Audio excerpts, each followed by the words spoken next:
ഇനി നമ്മൾ തലസ്ഥാന നഗരിയിലേക്ക് എത്തുന്നു. തലസ്ഥാനം വലിയൊരു ഉത്സവത്തെ വരവേൽക്കാൻ ഒരുങ്ങുകയാണ്.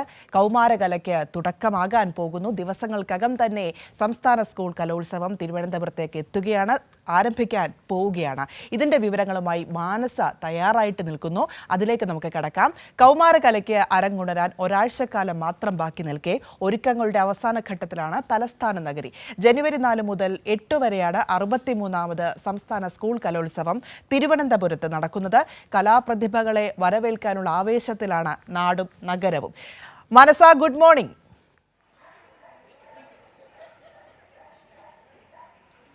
Good morning. വലിയ ആവേശത്തിലാണ് തലസ്ഥാനം. തയ്യാറെടുപ്പുകളൊക്കെയും ഏതാണ്ട് കഴിയാറായിട്ടുണ്ട് എന്ന് വേണമെങ്കിൽ പറയാം, അല്ലേ? സ്റ്റേജുകളുടെയൊക്കെ ഒരുക്കങ്ങൾ ഇങ്ങനെ മുൻപോട്ട് പോയിക്കൊണ്ടിരിക്കുന്നു, പണികളൊക്കെ പുരോഗമിക്കുന്നു. എങ്ങനെയാണ് പൊതുവെയുള്ളൊരു ചിത്രം?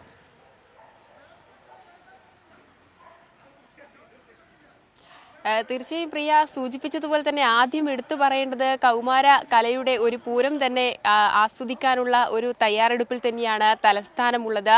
തലസ്ഥാനം ഇനി കലസ്ഥാനമായി മാറാൻ വെറും ദിവസങ്ങൾ മാത്രമാണ്. എനിക്ക് തോന്നുന്നു ഒരാഴ്ച, അതായത് 7 ദിവസം പോലുമില്ല. 6 ദിവസം, 6ാമത്തെ ദിവസം എത്തുമ്പോൾ 4-ാം തീയതിയാണ് ജനുവരി 4-ന് തുടക്കം കുറിക്കുകയാണ്. ഏതായാലും പ്രധാന വേദിയായ കലോത്സവത്തിന്റെ പ്രധാന വേദിയായ തിരുവനന്തപുരം സെൻട്രൽ സ്റ്റേഡിയത്തിലാണ് നമ്മളുള്ളത്. അവിടെ എത്തിയപ്പോഴും രാവിലെ തന്നെ കാണുന്നത് ഈ അവസാനഘട്ട ഒരുക്കങ്ങൾ പൂർത്തീകരിക്കാനുള്ള ഒരു ശ്രമം തന്നെയാണ്. രാവിലെ തന്നെ അതിനായുള്ള എല്ലാവിധ തയ്യാറെടുപ്പുകളും ഇവിടെ ഈ അണിയറ പ്രവർത്തകർ, അതായത് ഇത് കെട്ടുന്നവരൊക്കെയും തന്നെ ചെയ്യുന്നുണ്ട്.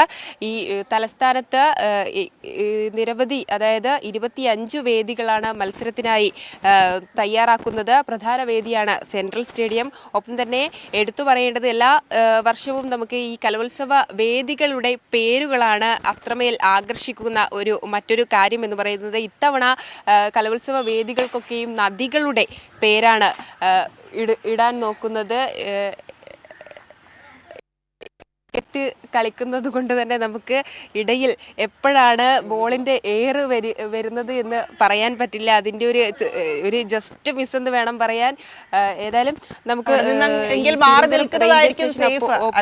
ബസ് സ്റ്റാൻഡ് എന്നിവിടങ്ങളിൽ ഹെൽപ്പ് ഡെസ്ക് മനസ്സ അവിടെ നിന്നും മാറി നിൽക്കുന്നതായിരിക്കും നല്ലത്, അല്ലെങ്കിൽ പറഞ്ഞുകൊണ്ടിരിക്കുന്നതിനിടയിലായിരിക്കും ഏറെ ലഭിക്കുന്നത് നല്ലതെങ്കിൽ കൂടിയും ചെറിയൊരു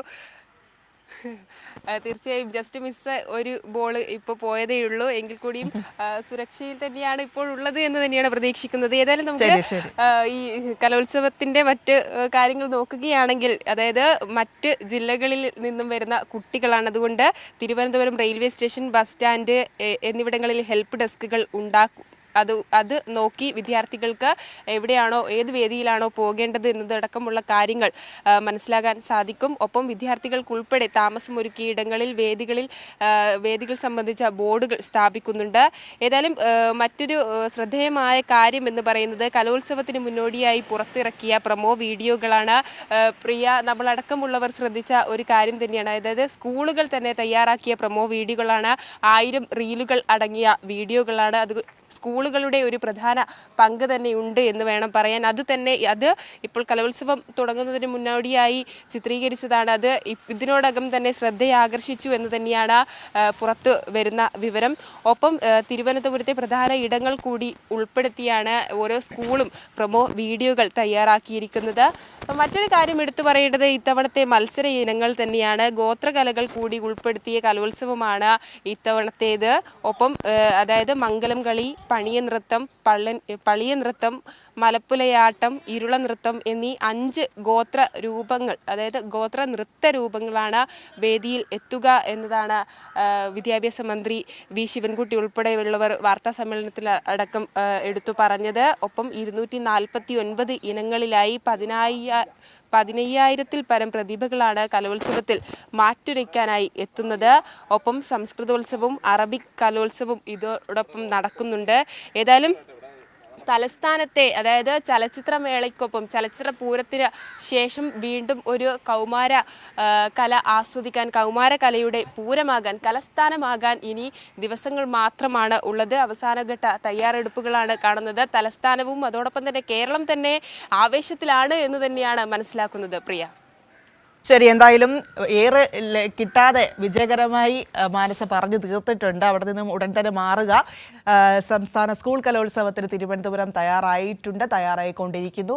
വേദികളൊക്കെയും അതിൻ്റെ പണികളിൽ മുൻപോട്ട് പോകുന്ന കാഴ്ചയാണ് നമുക്ക് കാണാൻ കഴിയുന്നത്. അവിടെ മാനസയ്ക്ക് പുറകിൽ കണ്ട ദൃശ്യവും അത്തരത്തിലൊന്നാണ്. വലിയ രീതിയിൽ ആവേശത്തിലാണ് തലസ്ഥാനം എന്ന് പറയണം. എല്ലാവരും അതിൻ്റെ ഒരു സന്തോഷത്തിൽ കൂടിയാണ്.